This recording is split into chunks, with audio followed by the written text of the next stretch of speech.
He said that a lot of many of our opponents, he said many of people to whom he preaches in France, in their argument they said inna Allah ala kulli shay'in qadir, and Allah can do anything he likes. He said, is this answer valid and got some rationality? In relation to Isra, Mairaj, and with relation to the ascent of Jesus Christ, they say this, inna Allah ala kulli shay'in qadir, right? If I say what I am holding in my hand is a goat, it's not a roll of papers, would you believe it? But I will say, inna Allah ala kulli shay'in qadir.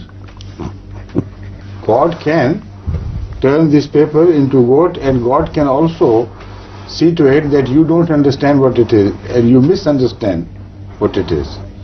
It happened in the case of the confrontation of Moses by the Egyptian magicians.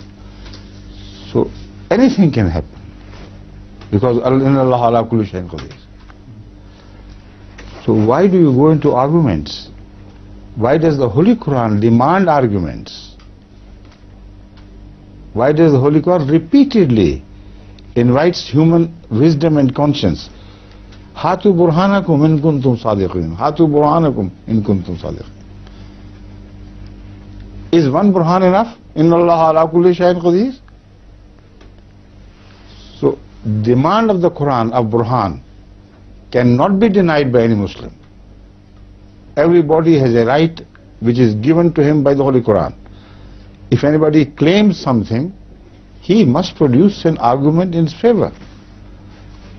Now, if the arguments of the Holy Quran are against the life of Jesus Christ in the heaven, then how can inna Allah ala kulli shay'in qadir stand against the Quran? If the arguments of the Holy Quran are against the physical ascent of Hazrat Muhammad Rasulullah sallallahu alaihi wasallam, then how can the verse inna Allah ala kulli shay'in qadir confront another verse of the Quran or some other verses of the Quran? This is a general statement, but how do we know this is what Allah wanted?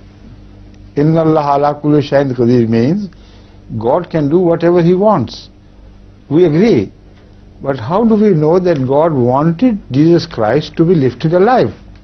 We want the proof of that only. You see? Please.